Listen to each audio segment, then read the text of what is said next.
Now the reason I'm doing this is to tell a story that comes from the Darwin Awards.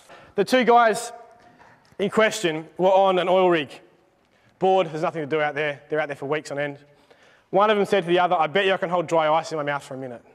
So he could put the solid dry ice in his mouth, and as it was beginning to warm and evaporate, or sublime I should say, he could blow the cool gas out of his mouth and he could flick it up and down with his tongue, bouncing it around, so it wasn't touching any part of his mouth for any long period of time. The other bloke says, double or nothing, I can hold liquid nitrogen in my mouth for a minute. Okay? Now liquid nitrogen is much, much colder.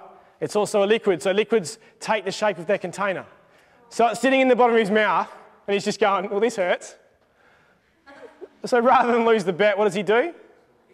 He swallows it. Okay, so what I'm going to try and do is swallow it with my balloon. I'm not going to swallow it, but use the balloon to swallow it. See if I can trap as much of it as possible. Now you can see in the bottom there, there's still quite a lot of liquid left over.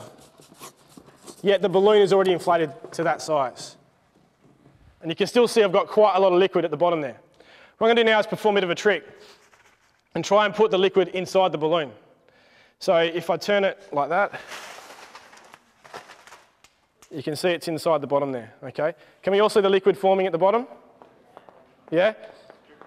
Yeah, something's dripping. What is that dripping? You can see it dripping on the table here. Well, water's that white stuff that's coming off as like cloud. Oxygen, very good. Someone get a match, okay? This stuff goes off. I won't do that because I might get in trouble. But we're forming liquid oxygen on the bottom of the balloon. It's condensing out of the atmosphere because it's so cold there. And because oxygen's only about 20% of the atmosphere, we're only getting a very small amount dropping out. There may be a bit of nitrogen involved in that as well, but most of the nitrogen's inside the balloon, and the outside of the balloon isn't quite that temperature of -1 degrees. Whoa!